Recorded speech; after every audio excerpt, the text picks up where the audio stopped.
नमस्कार, मैं हूं रोहित सिंह सावल और आप देख रहे हैं 2024 का पहला ओपिनियन पोल। एबीपी न्यूज कल से लगातार देश का मूड दर्शकों को दिखा रहा है। कल हमने 5 राज्यों का ओपिनियन पोल दिखाया और पिछले 3 घंटों में आप 3 राज्यों का मूड देख चुके हैं। मतलब यह कि 8 राज्यों का ओपिनियन पोल आपके सामने आ चुका है। अब बारी है बिहार की, उसी बिहार की जहां से प्रधानमंत्री नरेंद्र मोदी के खिलाफ विपक्षी एकता की मुहिम की शुरुआत हुई। बिहार के मुख्यमंत्री नीतीश कुमार ने यह मुहिम शुरू की। हालांकि नीतीश जिस उम्मीद के साथ इस मुहिम से जुड़े थे, वो उम्मीद अब टूट चुकी है। नीतीश ना तो विपक्षी गठबंधन का संयोजक बन पाए हैं और ना ही पीएम दावेदार की रेस में उनका नाम आगे किया गया है। पिछले कई दिनों से चर्चा भी है कि नीतीश इन बातों से नाराज हैं। सवाल ये कि नीतीश क्या करेंगे? क्या नीतीश विपक्षी गठबंधन में बने रहेंगे या फिर राजनीति की नई कहानी लिखने की तैयारी में जुट गए हैं? 2019 के लोकसभा चुनाव में नीतीश कुमार का बीजेपी से गठबंधन था। तब बीजेपी, एलजेपी, जेडीयू के गठबंधन ने 40 में से 39 सीटें जीती थी। अब एलजेपी 2 भागों में बटी हुई है। जेडीयू बीजेपी का साथ छोड़ चुका है। ऐसे में राजनीतिक समीकरण क्या रहेगा? क्या 2019 बिहार में बीजेपी रिपीट कर पाएगी या फिर लालू, नीतीश और कांग्रेस का गठबंधन भारी पड़ जाएगा? आज की इस चर्चा में हमारे साथ कुछ खास मेहमान मौजूद रहेंगे। हमारे साथ प्रदीप सिंह जी मौजूद रहेंगे, वरिष्ठ पत्रकार विनोद अग्निहोत्री जी हमारे साथ मौजूद रहेंगे। साथ ही साथ बीजेपी से अजय आलोक, जेडीयू से राजीव रंजन, एलजेपी से एके वाजपेयी साहब हमारे साथ है और कांग्रेस से अजय उपाध्याय जी हमारे साथ जुड़ रहे हैं। साथ में पटना से एबीपी न्यूज संवाददाता शशांक भी मेरे साथ मौजूद रहेंगे। तो क्या है आज के बिहार का सियासी मूड? इस सवाल के जवाब में बिहार ही नहीं पूरे देश को दिलचस्पी है। तो चलिए बिना देरी के चलते हैं डाटा सेंटर और जानते हैं दीपा से क्या कहता है बिहार का ओपिनियन पोल। देखिए, केंद्र की राजनीति के लिहाज से बिहार की 40 सीटें बहुत महत्वपूर्ण हैं और यहाँ का ओपिनियन पोल क्या कहता है कि जल्दी से वो आपको बता दे। सबसे पहले किस पार्टी को कितना वोट शेयर यहाँ पर जाता हुआ दिखाई दे रहा है, वो आंकड़ा आपके सामने हम रखने जा रहे हैं। गांधी मैदान है और पीछे आप देख रहे हैं बिस्कोमान भवन आपको नजर आ रहा होगा, जहां पर तमाम प्रशासनिक काम चलते हैं। लेकिन बिहार का ओपिनियन पोल 40 सीटें यहाँ पर एनडीए को 39% वोट शेयर जाता हुआ दिखाई दे रहा है। महागठबंधन को देखिए आप 43% वोट शेयर जाता हुआ दिखाई दे रहा है। अदर्स को भी 18% वोट शेयर जाता हुआ बिहार में नजर आ रहा है। लेकिन ये वोट शेयर अब सीटों में कितना कन्वर्ट हो रहा है, वो आंकड़ा भी आपके सामने हम जल्दी से रख देते हैं। अब आपको दिखाएंगे बिहार में 40 सीटें किस पार्टी को कितनी सीटें जाती हुई दिखाई दे रही हैं। एनडीए गठबंधन को, साथ में महागठबंधन को कितनी सीटें देखिए आप। एनडीए को 16 से 18 सीटें, महागठबंधन को 21 से 23 सीटें, अन्य के खाते में 0 से 2 सीटें जाती हुई दिखाई दे रही है। तो ये देखिए बिहार का ओपिनियन पोल है। कुल 40 सीटें यहाँ पर हैं और 40 में से एनडीए को 16 से 18 सीटें, महागठबंधन को 21 से 23 सीटें और अन्य के हिस्से में रोहित जी 0 से 2 सीटें जाती हुई दिखाई दे रही हैं। बिल्कुल दीपा, तो इस वक्त की बड़ी खबर आपके टेलीविजन स्क्रीन पर है। बिहार में महागठबंधन को भारी बढ़त। अगर आज लोकसभा चुनाव होते हैं तो एबीपी न्यूज सी वोटर का सर्वे यह आंकड़ा सामने लेकर आया है। बिहार में महागठबंधन को 43% वोट मिलने का अनुमान, बिहार में बीजेपी को 39% वोट मिलने का अनुमान सर्वे के मुताबिक, यानी एनडीए की मैं बात कर रहा हूं। बिहार में महागठबंधन को 21 से 23 सीट मिलने का अनुमान है, जबकि पिछली बार देखिए सिर्फ 1 सीट मिली थी। अगर हम बात करें महागठबंधन, हालांकि उस वक्त जेडीयू एनडीए के साथ था, लेकिन बिहार में महागठबंधन को भारी बढ़त मिलती हुई सर्वे के मुताबिक दिख रही है, यानी 21 से 23 सीट। तो ये आंकड़ा इस वक्त आपके सामने है और हमारे साथ एक बड़ा पैनल भी मौजूद है। सबसे पहले राजीव रंजन जी के पास चलेंगे, उनकी प्रतिक्रिया लेंगे। राजीव जी, क्या कहना आपका? पिछली बार भारतीय जनता पार्टी के साथ थे, बीजेपी को जबरदस्त बढ़त मिली थी, लेकिन इस बार जो आंकड़ा आ रहा है, यानी महागठबंधन 21 से 23 सीट। देखिए, सबसे पहली बात तो यह है कि मैं जब सर्वे के विश्लेषण में आपके साथ बैठा हूं जी, तो इसकी विश्वसनीयता को मैं चुनौती नहीं दी, लेकिन ये आरंभिक रुझान है और दोनों तरफ के अलायंसेस की तैयारियां शुरू। ये अगर शुरुआती तौर पर हम लोगों को एक बड़ी कामयाबी दिख रही तो हमारा यकीन है हम इन्हें 2 अंकों में नहीं आने देंगे। बिहार की जनता का मन बन चुका है। 2 अंकों पे ये नहीं आने जा रहा है और हमारे वोटों का प्रतिशत 65 से 70% के बीच आज जो विधानसभा लोकसभा चुनाव के जो पिछले बार के जो वोटों का प्रतिशत है विभिन्न राजनीतिक दलों के अलायंसेस बदले हैं, लेकिन उसके हिसाब से आज हम लोगों के पास 65 से 70% के बीच का वोट और लगातार उससे बेहतर हमने काम किया है। एक अच्छी केमिस्ट्री के साथ काम किया है, सरकार ने अच्छे काम किया है। लोगों को ये भरोसा है कि 75% का आरक्षण और साथ साथ जो जातीय गणना के सर्वे के जो नतीजे वो आगे आपको वो परिलक्षित होंगे और निसंदेह 30 से ज्यादा सीटें हम लोग जीतेंगे, इसका पूरा यकीन।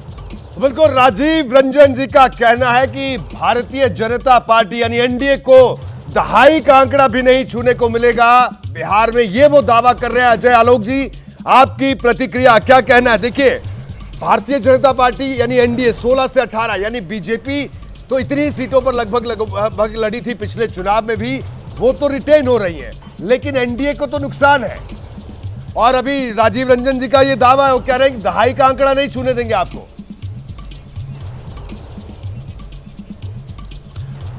रोहित जी, खुश रहने को ये ख्याल भी अच्छा है गालिब, खुश रहने दीजिए।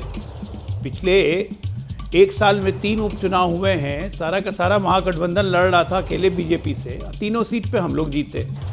दूसरी बात, राजीव जी हो, चाहे अजय जी हो, चाहे प्रदीप सिंह जी हो, विनोद जी हो, आप हो, कोई हो, हमारे वाजपेयी जी भी बैठे हुए हैं। राजनीति बड़ी केमिस्ट्री से चलती है जी, इसमें मैथ्स नहीं लगता है। केमिस्ट्री में यहाँ पे सबको ही जानते हैं कि जेडीयू का जो परंपरागत वोट था वो परंपरागत तौर से एंटी आरजेडी है। जहाँ वहाँ पे आरजेडी का सिग्नल आएगा, जेडीयू को कोई वोट नहीं बचेगा। और लोकसभा चुनाव में तो अभी खैर मार्च में जाके अनाउंस होगा, अप्रैल में चुनाव होंगे, तब तक जेडीयू बचेगी कि नहीं उसकी ही कहानी बहुत लंबी होगी। बिहार एक ऐसा स्टेट है जो पॉलिटिकली बहुत वाइब्रेंट है और बहुत ज़्यादा डायनेमिक है, और हर सप्ताह अब से डायनेमिज्म बिहार की बदलेगी। शुरुआत होने जा रही है 29 तारीख से। आपका दूसरा ओपिनियन पोल आएगा जनवरी के अंत में जी। अब यही जो आज आप 16 से 18 दिखा रहे हैं, इसमें भी हमको कोई नुकसान नहीं है क्योंकि हम तो 17 जीते हुए हैं जी। ये आपका जनवरी के अंत में जब पोल आएगा तो इसमें हम 30+ रहेंगे जी। बिहार के पॉलिटिकल डायनेमिज्म इतनी चेंज होने जा रही है अगले 10 से 15 दिनों में, जिससे कोई हिसाब किताब नहीं है। और सोशल केमिस्ट्री में हम इनसे बहुत आगे, बहुत ज्यादा आगे, बियॉन्ड इनके रीच के। आलोक जी, एक प्रतिक्रिया यहाँ पर राजीव रंजन जी की जरूर लेना जरूरी है। राजीव जी, क्या कहना है? अजय आलोक साहब कह रहे हैं कि बड़ा कुछ होने वाला है, जेडीयू भी बचेगी नहीं बचेगी, इनका भी एक दावा इन्होंने कर दिया। और हलचल के लिहाज से देखा जाए तो खास कई चर्चाएं जरूर चल रही हैं। आपकी बैठक होने वाली है, उस बैठक पर सबकी नजरें हैं। देखिए, भारतीय जनता पार्टी को ये पता है कि 2024 में बिहार में तो उनका सुपड़ा साफ हो गए, देश में उनकी हालत बहुत बुरी होने जा रही है। 200 का आंकड़ा वो पार नहीं कर पाएंगे। सर्वेज अपना काम कर रहे हैं, करते रहेंगे। एग्जिट और एग्जैक्ट पोल का जो फर्क है वो नतीजों से साफ हो जाएगा कि देश में इनकी वापसी नहीं होनी है। अब ऐसे में ये क्या करेंगे? भविष्य वक्ता की तरह जनता दल यूनाइटेड की समाप्ति की बात करेंगे। दरअसल अजय आलोक जी को मैं बस इतना कहना चाहूंगा, नीतीश कुमार जी बिहार की राजनीति में 50 वर्षों से सार्वजनिक जीवन में लोकसभा से लेकर बिहार के मुख्यमंत्री तक जी, जो भी उनको जिम्मेवारी मिली है उसका बेहतर निर्वहन किया है। और जो 2 बिहार के ऐतिहासिक फैसले, उन फैसलों का काट ढूंढने में इनके जान, इनकी मतलब मैं क्या कहूँ, इन्हें जो मशक्कत का सामना करना पड़ रहा है, इनकी पूरी रणनीति जातीय जनगणना और जिस तरह से अभी आरक्षण को लेकर के बिहार का जो नया फॉर्मूला है, इससे इनका कचूमर निकलने वाला। ठीक है, मैं आपको रोक रहा हूं इस चर्चा में। मैं अजय आलोक जी के पास भी चलूंगा, अजय उपाध्याय जी के पास चलूंगा, माफी चाहूंगा। अजय उपाध्याय साहब, क्या कहना आपका? अभी ठीक है, राजीव रंजन जी भी दावा कर रहे हैं और जो आंकड़ा सामने आया है, लेकिन अजय आलोक साहब का तो कहना है कि एक बात उन्होंने जरूर कही कि राजनीति मैथ्स नहीं है, केमिस्ट्री है। देखिए, ये हकीकत है कि राजनीति में केमिस्ट्री काम करती है। तो जो वोट शिफ्टिंग की बात है, जब सिंबल आएगा, ये तमाम चीजें उन्होंने कही। देखिए, इनकार नहीं कर सकता, मैं नहीं कह रहा हूं कि ऐसा ही होने वाला है, लेकिन ये भी एक पहलू है। आपको लगता है कि महागठबंधन जो अब इंडिया का स्वरूप ले रहा है, वो इंडिया का स्वरूप ले पाएगा और उसके बाद बड़ी ताकत बिहार में बना रहेगा या बन पाएगा? जी, बात ठीक कहा उन्होंने, अजय जी ने की, और आपने भी कहा कि राजनीति जो है, राजनीतिक समीकरण कैसे बनते हैं, वो मैथ से नहीं बनते, केमिस्ट्री से बनते हैं। और जातीय केमिस्ट्री जो है वहाँ बहुत ही प्रभावी रही है बिहार की राजनीति में शुरू से, कर्पूरी ठाकुर जी से लेकर के और आज तक की राजनीति। जातीय इक्वेशन की जब आप बात करेंगे तो ये लोग नेचुरल अलायंस है। लालू जी की जो पार्टी है और नीतीश जी की जो पार्टी है, एक तरह से शुरुआत में यदि देखें तब जब ये लोग साथ थे, तब चाहे वो 90 के दशक की बात करें या बीच में चले गए और फिर आए लौट करके, तब जब वे लौट कर साथ में दोनों हुए, तो निश्चित तौर पे वहाँ की पूरी राजनीति जो है वो बदल गई। यही केमिस्ट्री बदली है। और मुझे लगता है कि अभी के जो परिप्रेक्ष्य है जिसमें आप चर्चा कर रहे हैं, और जो वहाँ का इक्वेशन बदला है जातीय जनगणना को लेकर के, सामाजिक न्याय के मुद्दों को लेकर के, सरकार के निर्णयों को लेकर के और सरकार के कार्यों को लेकर के, और लालू जी का जो वोट बैंक है, नीतीश जी का वोट बैंक है, और कांग्रेस और उसमें वाम दलों का वोट बैंक, जो गरीब गुरबे का जो वोट बैंक है, इन सबको यदि आप सामूहिक तौर पे एक साथ एक मंच पर लाएंगे तो निश्चित तौर पे जो आज आप डाटा दिखा रहे हैं, मुझे लगता है कि पूर्णतः या अपूर्ण मैं मानूंगा। इसकी पूर्णता तब साबित होगी कम से कम ये 35 प्लस पर जाएगा। और मुझे लगता है कि ये इक्वेशन मैथ के कारण मैं नहीं कह रहा हूं, जातीय जो केमिस्ट्री है उसके कारण। ठीक है, आपका कहना है कि केमिस्ट्री भी आपके साथ है और जातीय जनगणना की बात का जिक्र आपने भी किया, बल्कि राजीव जी ने भी हाँ जिक्र किया। मैं AK वाजपेयी साहब आपके पास आऊंगा। देखिए, पिछली बार एनडीए में जेडीयू भी थी तो बड़ी ताकत थी, लेकिन अभी बीजेपी प्लस की हम बात कर रहे हैं, यानी उसमें एलजेपी भी है, 16 से 18 सीट, बड़ा नुकसान। क्या जो ये दावा कर रहे हैं, जाति का जिक्र भी हो रहा है, क्या एनडीए को मजबूत बना पाएंगे आप लोग? क्योंकि आपकी पार्टी में भी तो एक झगड़ा चल रहा है।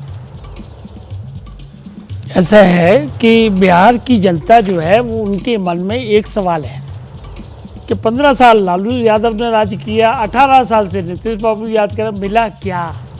आज भी वो डिमांड कर रहे हैं कि बीमारू राज है नंबर 1। आज भी वो डिमांड कर रहे हैं कि स्पेशल स्टेटस दीजिए।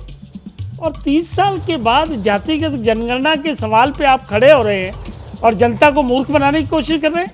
आपने 75% जो है रिजर्वेशन भी दे दिया। जरा ये मैं देख के बताऊँ आपको क्या क्या है। हरियाणा 60%, राजस्थान 64%, गुजरात 59%, तेलंगाना 50%, तमिलनाडु 69%, महाराष्ट्र 52%। सिर्फ एक राज्य तमिलनाडु में तो ओके किया है जी, बाकी किसी राज्य में नहीं है। सब ने सुप्रीम कोर्ट ने डिसमिस कर दिया है या कई राज्यों में पेंडिंग है। तो क्या मुद्दा आप देना चाहते हैं जनता को? 30 साल से मूर्ख बना रहे हैं और 30 साल के बाद कहते हैं हम 38 सीटें जीत जाएंगे। किस बुनियाद पे जीतोगे आप? इस बात का जवाब जनता को देना होगा। ये आत्मविश्वास नहीं है, ये सिर्फ और सिर्फ जलेबी बनाने वाला कार्यक्रम है, इससे ज्यादा बिल्कुल कुछ नहीं है। ठीक है, जलेबी बनाने वाला कार्यक्रम है, ये आपने बात कही। मैं प्रदीप जी को इस चर्चा में लेकर आऊंगा। प्रदीप सिंह जी, क्या कहना आपका? देखिए, बड़ा नुकसान तो से कहेंगे ही साफ तौर पर, और एनडीए के कुनबे की अगर बात करें बिहार में, जब अब जेडीयू उसमें नहीं है, तो ऐसी ये जो स्थिति बन रही है, नुकसान साफ तौर पर दिख रहा है। ये जो ओपिनियन पोल है इसके मुताबिक मैथ्स की बात भी हो रही है, केमिस्ट्री की बात भी हो रही है, और इन दोनों बातों को भी ध्यान में रखना हो। नहीं, देखिए, अरिथमेटिक को अगर आप देखें तो महागठबंधन के पक्ष में है। जी, इस चुनाव में 19 की तुलना में 2024 के चुनाव में एनडीए को नुकसान होगा ऐसा दिखाई दे रहा है। बीजेपी को व्यक्तिगत रूप से, मतलब पार्टी को भले ही न नुकसान हो रहा हो, उसकी 17 सीटें थी, लगभग कमोबेश जो आपके आंकड़े बता रहे हैं कि उसी के आसपास हुआ है, 17 सीटें उसकी मिल सकती हैं। लेकिन एनडीए का जो कुनबा था पिछली बार 2019 में, वो अब बिखर चुका है, तो इसलिए उसका नुकसान होगा। लेकिन आप देखिए, ये अर्थमेटिक जो है वो आपको याद होगा 2019 में सपा और बसपा मिलकर चुनाव लड़े थे उत्तर प्रदेश में, और लग रहा था, जो अर्थमेटिक था उससे लग रहा था कि बिल्कुल स्वीप कर जाएंगे, बीजेपी साफ हो जाएगी। और हुआ क्या? ठीक उल्टा हुआ। एक तरह से ये वो गठबंधन ही साफ हो गया। दोनों पार्टियां मिलकर जो है 80 में से सिर्फ 15 सीटें जीत पाई। तो ये इस चुनाव में बिहार में निर्भर करेगा रिजल्ट इस बात पर कि आरजेडी और जेडीयू की केमिस्ट्री कैसी बनती है। जी, अगर उन दोनों पार्टियों की केमिस्ट्री अच्छी बनती है, जैसी बीजेपी और जेडीयू की बनती थी, तो उसका बहुत बड़ा फायदा होगा। अगर वो केमिस्ट्री नहीं बन पाती है तो उसका वो फायदा जो अभी अर्थमेटिक में दिखाई दे रहा है, वो मुझे नहीं लगता कि वो फायदा होगा। जी, विनोद अग्निहोत्री जी, क्या कहना है आपका? अब महागठबंधन इंडिया बनने वाला है, मतलब बन गया एक तरह से कहा जाए, और दूसरी तरफ नरेंद्र मोदी का चेहरा। तो जब ये लड़ाई सीधे तौर पर इस तरह से आएगी तो क्या लग रहा है आपको कि बिहार की राजनीति में कोई बदलाव होगा, या जो अभी फिगर निकलकर सामने आ रही है कमोबेश वैसी ही तस्वीर रह सकती है? देखिए, ये जो अभी आपका सर्वेक्षण है एबीपी और सी वोटर का, ये एक दिशा बता रहा है जी।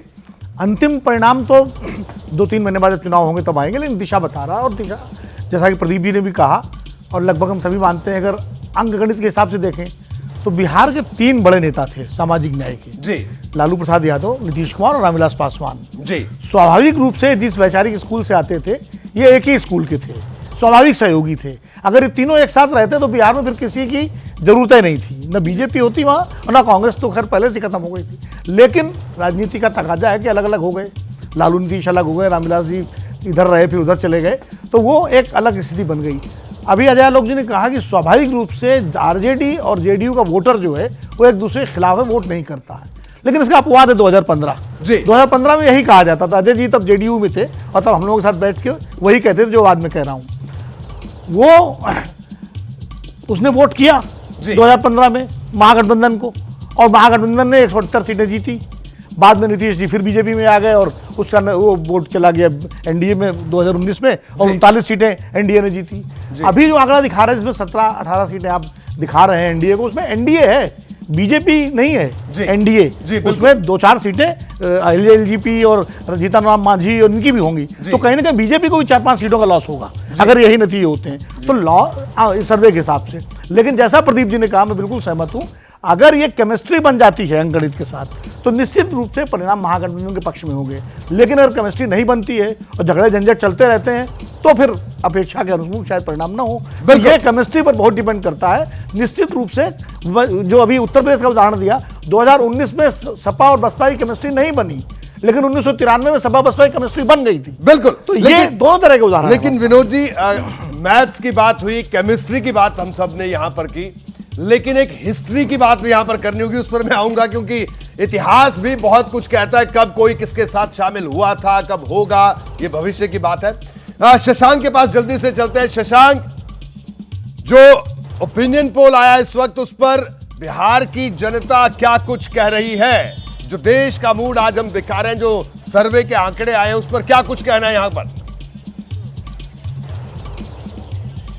देखिए, लोकसभा चुनाव में लालू नीतीश बिहार में बीजेपी के लिए मुश्किलें पैदा करेंगे या मोदी मैजिक चलेगा, ये तो समय बताएगा। लेकिन जो सर्वे का रिजल्ट आया उस पर हम बात करेंगे।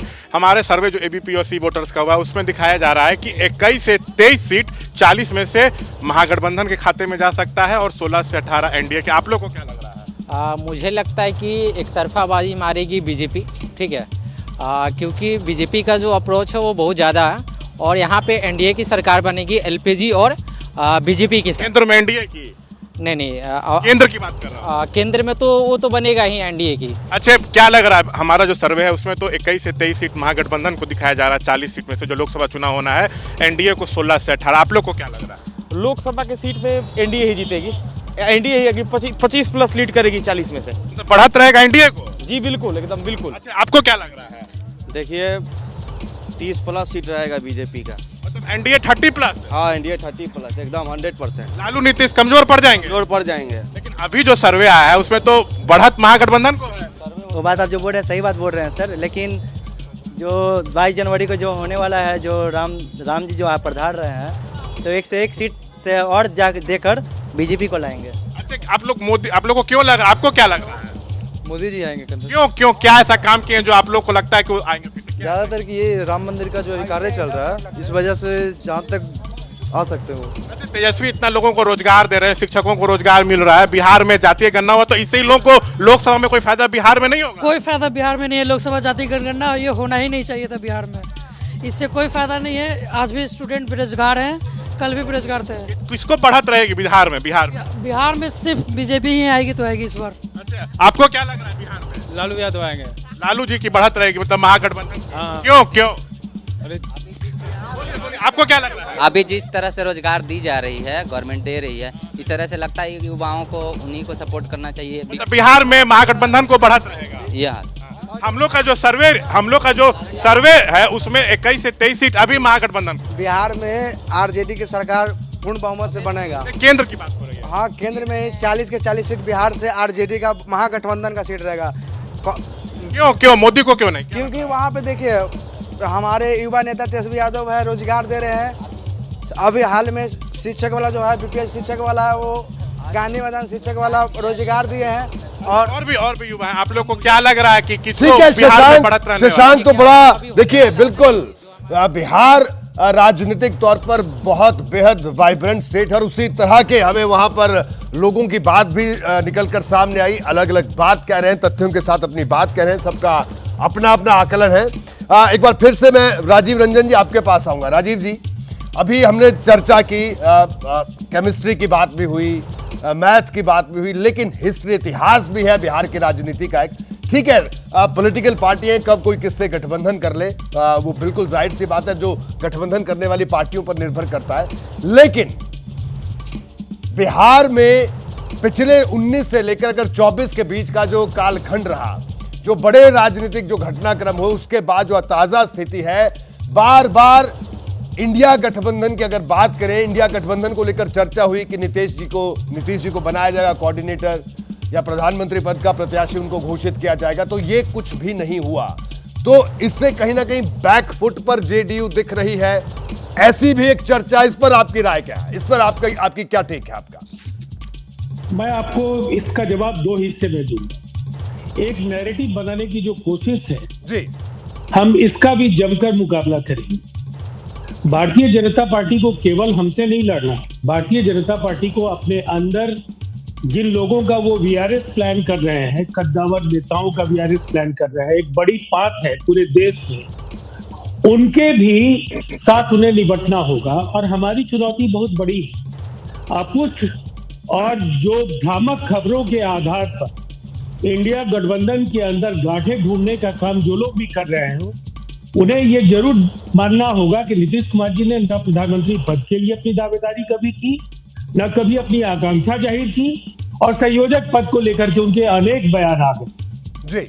इसीलिए ये सवाल बार बार पूछा जाना, इसका कोई औचित्य नहीं है। नहीं तो हम लोग बार बार कहेंगे कि नितिन गडकरी जी, योगी आदित्यनाथ जी, राजनाथ सिंह जी, शिवराज सिंह चौहान जी, रमन सिंह जी, आपके वसुंधरा राजे सिंधिया जी, ये जो एक बड़ी संगठित चुनौती का सामना इन्हें करना पड़ेगा, उसका मुकाबला क्या वो कर पाएंगे? और इसके कुछ न कुछ जो निष्कर्ष हैं वो महाराष्ट्र में नागपुर के जो स्थानीय चुनाव हुए हैं, महाराष्ट्र के जो विधान परिषद के चुनाव जी राजीव जी, इस भीतरघात को लेकर काफी चर्चा हो रही है। इसलिए मीडिया को अब ये सवाल पूछना चाहिए कि सब कुछ वैसा दिखता है, वैसा ही है या कुछ और भी है? ठीक है, लेकिन राजीव जी जी, अब मैं इस पर अजय खत्म कर रहा हूं जी। इस देश में दो अलायंसेज है जिनके बीच प्रतिस्पर्धा है, और केवल एक ही अलायंस से सवाल बार बार पूछने के बजाय उनसे भी पूछा जाना चाहिए कि क्या उनकी कोई कोऑर्डिनेशन कमेटी की मीटिंग हुई? उनके अगर गठबंधन की जरूरत नहीं है तो फिर ये 36 दलों का गठबंधन क्यों हुआ? क्यों नहीं कोई कॉमन मिनिमम प्रोग्राम बना? क्यों नहीं उनका कोई कोऑर्डिनेटर हुआ, कोई कन्वेनर क्यों नहीं हुआ, कोई हेडक्वार्टर क्यों नहीं बना? देखिए, ये सवाल दुतरफा पूछा जाना चाहिए। बिल्कुल, दोनों अलायंसेज जनता के प्रति जवाब दे। ठीक है राजीव जी, बिल्कुल दो तरफा सवाल पूछेंगे। अजय आलोक साहब, देखिए तमाम बातें यहां पर कही राजीव रंजन जी ने, तो इनका कहना है कि इंडिया मजबूत है, आप लोग भ्रामक बयानबाजी कर रहे हैं, भ्रम में लोगों को डाल रहे हैं, और इंडिया गठबंधन आपको बड़ी चुनौती दे रहा है। और इन्होंने यह भी कहा कि जो सवाल आप इनसे पूछ रहे हो तो आपसे भी होने चाहिए। मैं चाहूंगा आप इन पर जवाब जरूर दें जल्दी से। जी हजूर। रोहित जी, मुझे समझ में नहीं आता है, मतलब हमसे सवाल कैसा? जी, हमारा गठबंधन और इनके गठबंधन में जमीन आसमान का अंतर है। हमारा गठबंधन बनने के पहले हमारा नेता डिक्लेयर्ड है कि इस गठबंधन को लीड करेंगे नरेंद्र मोदी। जितने सहयोगी आए हैं ये जानते हैं कि हमें नरेंद्र मोदी के नीति या उनके नेतृत्व में आगे बढ़ना है। इनका तो 6 महीना हो गया, खाली पेपर पे ही घमंडिया हम लोग सुन रहे हैं। एक नेता का नाम सुना आपने? खड़गे जी का नाम प्रपोज करती है ममता, अरविंद केजरीवाल, तो इधर नीतीश चाचा गुस्सा जाते हैं। केसी त्यागी बयान देने लगते हैं कि क्यों नाम आगे किया। हमारे यहाँ ऐसा चक्कर नहीं है, कंफ्यूजन नहीं है, क्लैरिटी है, नरेंद्र मोदी के साथ ही लड़ना है। और विनोद अग्निहोत्री जी की बात सुनाता हूँ कि अपवाद है 2015 में मैं भी बोलता था, बिल्कुल अपवाद है 2015 हम लोग भी बोलते थे, क्योंकि पहली बार एक हुआ कि बैकवर्ड यूनिटी या फॉरवर्ड यूनिटी लेके 15 में एक कॉम्बिनेशन बनाया गया जिसको महागठबंधन का नाम दिया गया। चुनाव हम लोग लड़े, बीजेपी हारी, इसमें कोई शक नहीं है। लेकिन राजीव जी भी हैं, मैं भी हूँ, हम लोग जानते हैं, अजय उपाध्याय जी भी। गठबंधन टूटा क्यों 17 में? क्योंकि जब जेडीयू को रियलाइज हुआ कि उसको वोटर बिना बुलाए हुए बीजेपी की तरफ जा रहे हैं, अगर हम आरजेडी के साथ चले तो। जब थानेदार की पैरवी के लिए मुख्यमंत्री के यहाँ फोन आने लगे लालू जी के, नीतीश जी ने 6 महीने के अंदर कहा कि अभी हमसे नहीं चलेगा, और नीतीश जी ने ऑन रिकॉर्ड टीवी कैमरा पे कहा कि 18 महीने चला लिया, बहुत ज़्यादा चलाया मैंने, इससे ज़्यादा चल नहीं सकता था। ये नीतीश जी के शब्द हैं, मेरे शब्द नहीं हैं। 19 महीना जब गठबंधन चला लिए तो लगा कि हाँ बहुत चला लिए, अब इससे ज़्यादा चल नहीं सकता है। ठीक है ना? तो ये केमिस्ट्री बार बार नहीं बनती है, काट की हांडी एक ही बार चढ़ती है, बार बार नहीं चढ़ती है। तो ये प्रूवन ट्रैक रिकॉर्ड है। और 22 में सरकार इन लोग के बनाने के बाद 3 उपचुनाव हुए हैं, तीनों उपचुनाव में जेडीयू का ट्रेडिशनल वोट, ये ऑन रिकॉर्ड पेपर की बात है, वो बिना बोले हुए बीजेपी की तरफ शिफ्ट कर चुका है। केमिस्ट्री इसी को कहते हैं। एक एक्सपेरिमेंट आपने किया, जनता ने सपोर्ट किया, लेकिन 1.5 साल के गवर्नेंस में वो एक्सपेरिमेंट फ्लॉप हो गया। गठबंधन आपने इसलिए तोड़ा लालू जी से क्योंकि गठबंधन जेडीयू नहीं तोड़ती तो जेडीयू का वजूद 17-18 में खत्म हो जाता। ये सच्चाई है, और यही सच्चाई पे बिहार आज चल रहा है। अब कहीं नहीं रहेंगे। ये जो आप चुनाव की बात कर रहे हैं कि क्या होगा नहीं होगा, मैं कह रहा हूं कि बिहार की स्थिति बाकी राज्यों की स्थिति नहीं है। बिहार एक पॉलिटिकल वाइब्रेंट स्टेट है, बिल्कुल। हर 7 दिन पे परिस्थितियां बदलेगी। आप जनवरी के एंड में अपना दूसरा जब सर्वे लाएंगे तब देखेंगे कि ये नंबर 30 to 35 जाएगा बीजेपी के पक्ष में, और ये लोग 0 to 4 भी रह जाए तो बहुत होगा। ठीक है अजय बालोक जी, आप हमारे साथ बने रहिए, तमाम मेहमान हमारे साथ बने हुए। आप देख रहे हैं लोकसभा चुनाव पर पहला ओपिनियन पोल, और इस वक्त हम बात कर रहे हैं बिहार की। और बिहार में जो साफ तौर पर इस बार जो ओपिनियन पोल का जो आंकड़ा आया है, महागठबंधन को बढ़त मिलती हुई दिख रही है। एनडीए की बात करें तो 16 से 18 सीट, और महागठबंधन की बात करें तो 21 से 23 सीट। अब देखिए 2019 में 54%, 2020 में 37% और ओपिनियन पोल में 39% एनडीए। और यूपीए की अगर बात करें, या जिसे अभी हम महागठबंधन कह रहे हैं, 43% वोट परसेंटेज दिख रहा है ओपिनियन पोल के मुताबिक, और अन्य 18%। तो ये आंकड़ा आपके सामने है। एक बड़ा पैनल हमारे साथ मौजूद है, चर्चा की शुरुआत करते हैं। प्रदीप जी आपके पास होगा। प्रदीप जी, जातीय जनगणना की बात, अभी जो हाल में विधानसभा चुनाव हुए हिंदी पट्टी के राज्यों में, इस मुद्दे को भी खूब हवा दी गई। यहां यह मुद्दा नहीं चला, लेकिन बिहार की अगर बात करें और लोकसभा चुनाव की मैं खास तौर पर बात करूं इन टोटलिटी, तो क्या लगता है आपको कि जातीय जनगणना बड़ा मुद्दा बन पाएगा, जो आंकड़ों को, जो चुनाव को की दिशा मोड़ सकता है? नहीं, मुझे लगता नहीं कि ये मुद्दा, देखिए उसका कारण ये है कि जिन लोगों को इस जातीय जनगणना का या इस राजनीति का फायदा हो सकता है, वो पिछले 30-33 साल से सत्ता में है। सत्ता उन्हीं के हाथ में है। अगर उनके विरोधियों के हाथ में होती तो ये बड़ा मुद्दा बनता और उनको निश्चित रूप से फायदा होता। लेकिन आप देखिए कि इन 5 राज्यों में इस मुद्दे को चला गया, और इसका असर आप देखिए कि कहीं पर दिखाई नहीं दिया। जी, तेलंगाना जैसा राज्य जहां 52% ओबीसी की आबादी है, कांग्रेस पार्टी ने जब मुख्यमंत्री बनाने का समय आया तो रेड्डी समुदाय से बनाया, किसी ओबीसी को नहीं बनाया। जी। तो अगर उसका ट्रैक्शन होता तो आपको उसके नतीजे में, फैसले में पार्टियों के दिखाई देता। और बीजेपी पिछले 9-9.5 साल से सामाजिक समीकरण बनाने की कोशिश कर रही है, अगड़ा और अति पिछड़ा और दलित को मिलाकर, और अलग अलग राज्यों में जो है ट्राइबल वोट को मिलाकर, उससे काफ़ी हद तक सफलता मिली है। उसका मुकाबला अगर कोई कर पा रहा है खासतौर से ट्राइबल और दलित वोट में, तो वो कांग्रेस पार्टी है। तो इसलिए जो है ये चुनाव 2024 का तय होगा कांग्रेस और बीजेपी के बीच की जो लड़ाई है, इन जो सीधी टक्कर है, वहां कांग्रेस कुछ इंप्रूव कर पाती है, अपनी स्थिति सुधार पाती है या नहीं, इस पर निर्भर करेगा।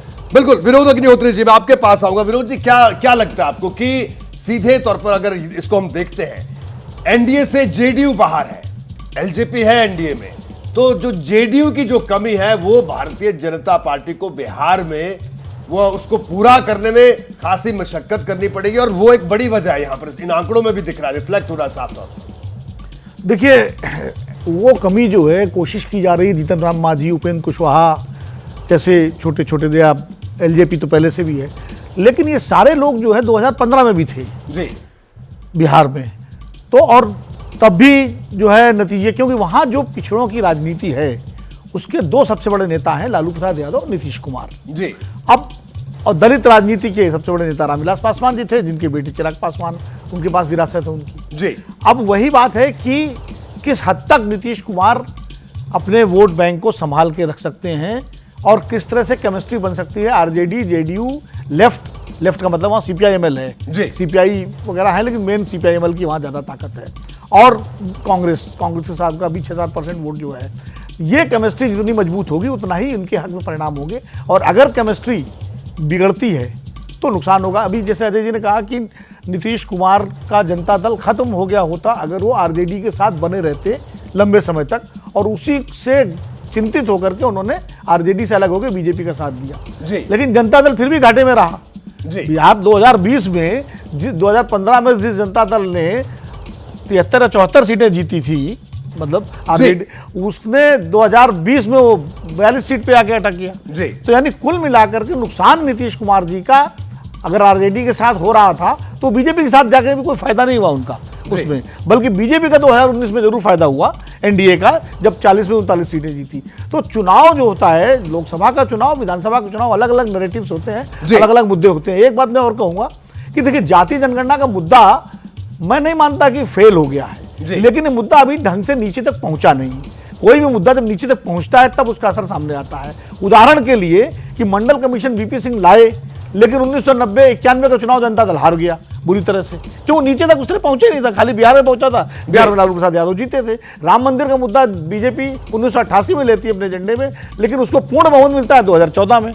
तो मुद्दा जब नीचे जाता है धीरे धीरे, और जातीय जनगणना में कांग्रेस की समस्या ये है कि कांग्रेस का जो रैंक एंड फाइल है उसने कभी जातीय जनगणना की राजनीति की ही नहीं है, उसने तो हमेशा दूसरे मुद्दों की राजनीति की है। राहुल गांधी भले उस मुद्दे को उठा रहे हैं, लेकिन नीचे का रैंक एंड फाइल उतनी ईमानदारी, उतनी मेहनत से उस मुद्दे को भी नीचे नहीं ले जा पा रहा। अजय उपाध्याय साहब बताइए, बड़ी महत्वपूर्ण बात यहाँ पर विनोद अग्निहोत्री साहब ने की, खासतौर पर आपकी पार्टी को लेकर।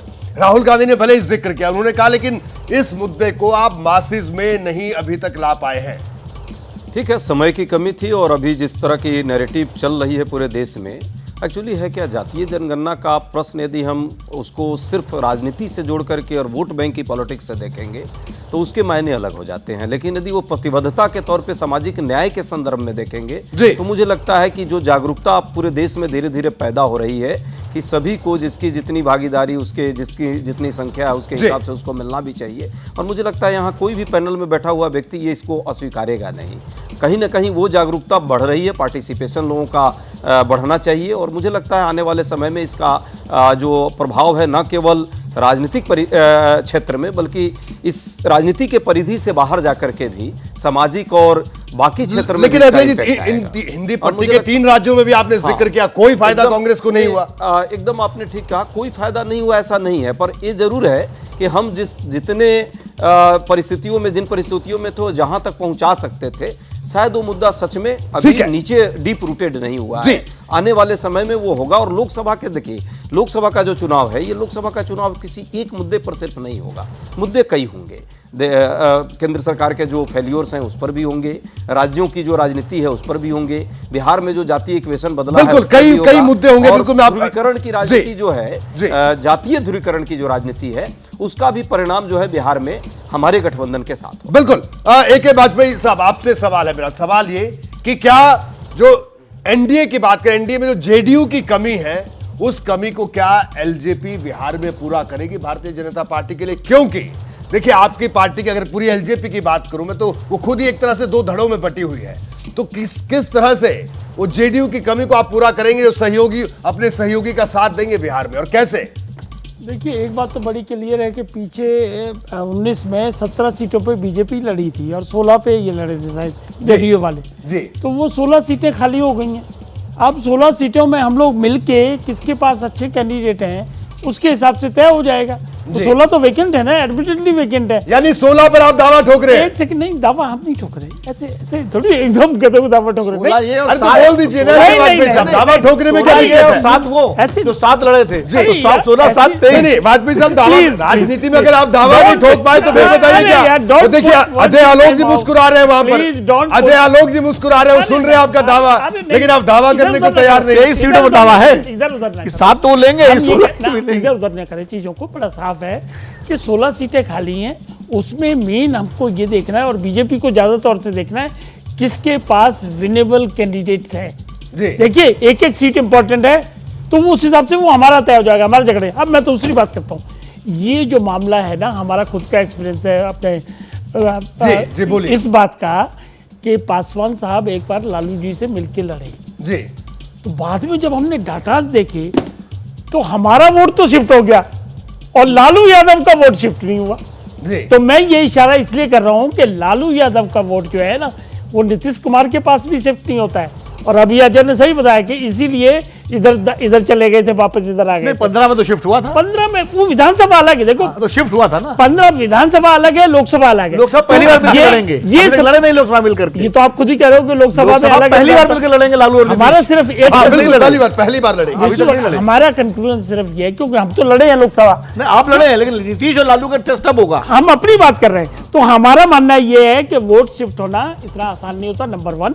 और नंबर 2, जेडीयू की जो हालत चल रही है, जैसे नेता छोड़ के जा चुके हैं, चाहे उपेंद्र कुशवाहा है, चाहे आरसीपी सिंह सिंह है, और उस तरीके के। जब आप लड़े तीसरी बात ये, तब तो लालू जी भी चुनाव हार गए थे लोकसभा का, जब आप मिलकर 2009 में। बिल्कुल हार गए होंगे, लेकिन हम ये कह रहे हैं कि वोट शिफ्ट हार गए थे, बिल्कुल 2009 में, तो आपका वोट शिफ्ट नहीं हुआ। मैटर ऑफ रिकॉर्ड नहीं, हमारा हुआ था, डाटा हमने चेक करे, एक एक सीट चेक करी, लेकिन वो इशू नहीं है। इशू ये है क्या मोदी की गारंटी पे बिहार की जनता लेकिन वाजपेयी साहब ये बताइए, इशू ये है कि क्या एलजेपी 16 सीट मांगेगी या नहीं मांगेगी, या वही अपना 6 सीट पर थोड़ी मांगी जाती है सीटें? क्या कर रहे हो आप? यहाँ थोड़ी मांगी जाती है सीटें। नहीं, वो सीटें साहब देखिए, चिराग बाबू वाजपेयी साहब, ये तो मैं भी मानता हूँ, बिल्कुल कोई टेलीविजन पर कुछ हाजीपुर से कौन लड़ेगा ये बता दीजिए। लेकिन बताइए, नेता अगर दीवारों और अखबारों में दावा नहीं करेगा तो कहाँ करेगा? अब मैं बताता हूँ कहाँ करेंगे। दीवारों और अखबारों पर तो नेता दावा करते ही नहीं था। बिल्कुल मैं रोकूंगा आपको। नहीं, अब क्लियर कर लो ना, जवाब तो ले लो, आपने छेड़ा है हमको।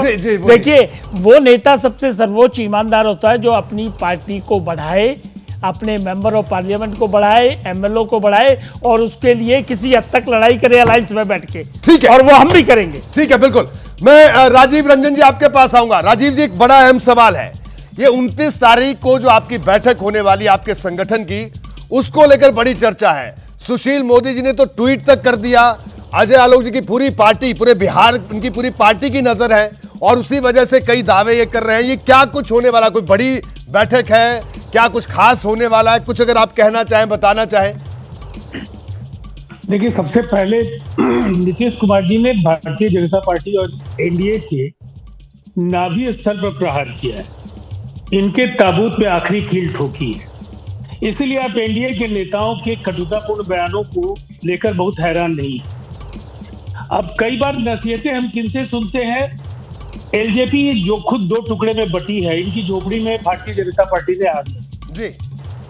इनकी पार्टी का जो ट्रैक रिकॉर्ड है, इतने बार अलायंसेज इन्होंने बदले कि नहीं याद भी नहीं, कपड़े बदलने से ज्यादा। तो अब सवाल है कि अब तो राजनीति में चूंकि नीतीश कुमार जी ने पूरे देश में जो कल तक ऐसा लगता नहीं था कि ये हो पाएगा, वो अविश्वसनीय कारनामा उन्होंने करके दिखाया। लोग आए, एक साथ चल रहे हैं, और जहां उन्हें आवश्यकता पड़ी उन्होंने ये कहा भी कि समय नष्ट नहीं करिए, आगे बढ़ना है तो मिलकर के आगे बढ़ना है।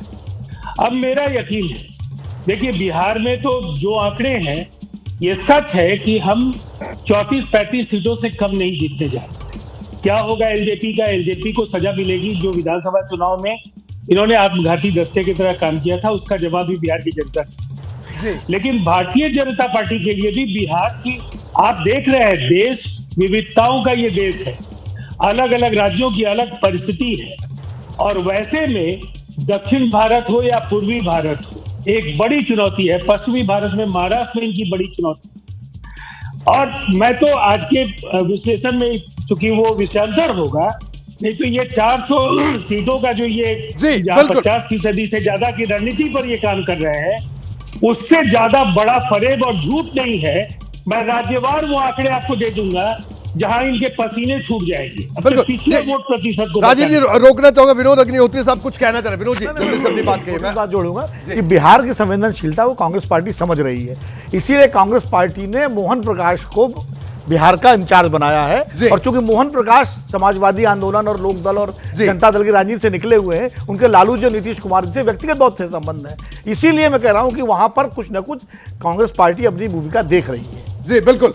अजय आलोक साहब, अजय जी, राजीव रंजन जी बार बार जोर देकर कह रहे हैं कि आंकड़ा 35 तक जाएगा।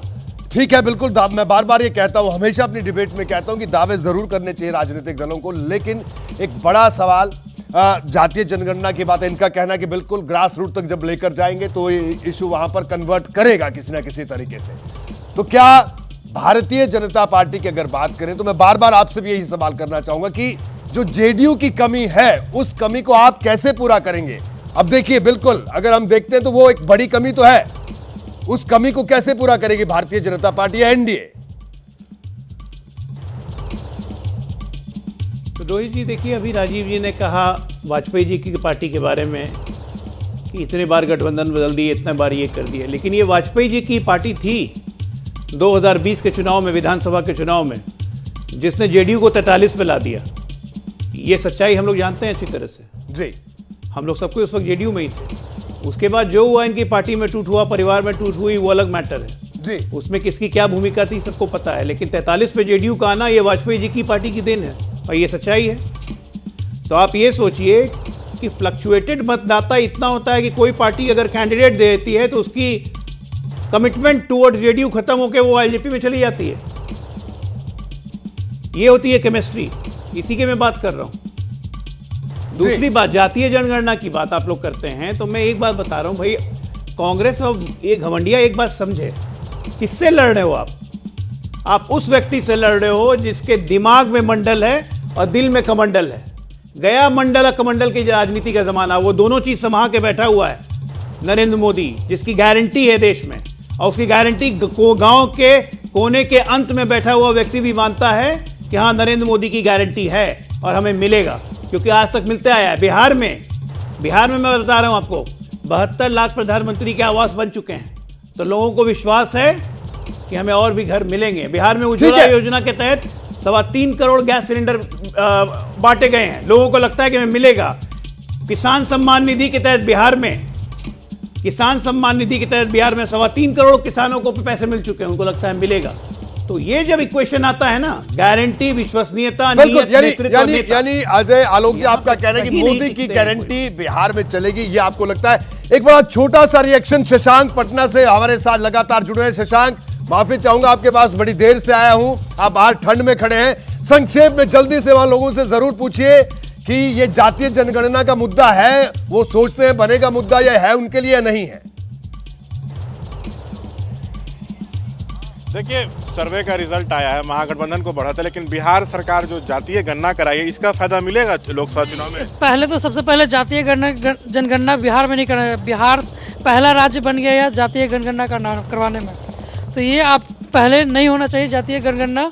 और गठबंधन का सरकार तो नहीं आएगी, लेकिन केंद्र में क्या लग रहा है? केंद्र में तो जो राम को लाए हैं वही आएंगे। हमारे साथ और भी लोग हैं, क्या लग रहा है केंद्र में? एबीपी के सर्वे में तो महागठबंधन को बढ़त है, बिहार में आपको क्या लगता है, बिहार में बढ़त किसको रहेगा? बिहार में ऐसा लग रहा है जो गठबंधन बना है उसके हिसाब से गठबंधन को ही बढ़त रहेगा, लेकिन तेजस्वी रोजगार दे रहे हैं, जातीय गणना। चलिए, सबका अपना अपना ठीक है। माफी चाहूंगा क्योंकि मुझे ब्रेक के लिए यहाँ पर रुकना। शशांक, आपका बहुत बहुत शुक्रिया, और पूरा पैनल हमारे साथ मौजूद था, आप सबका बहुत बहुत शुक्रिया।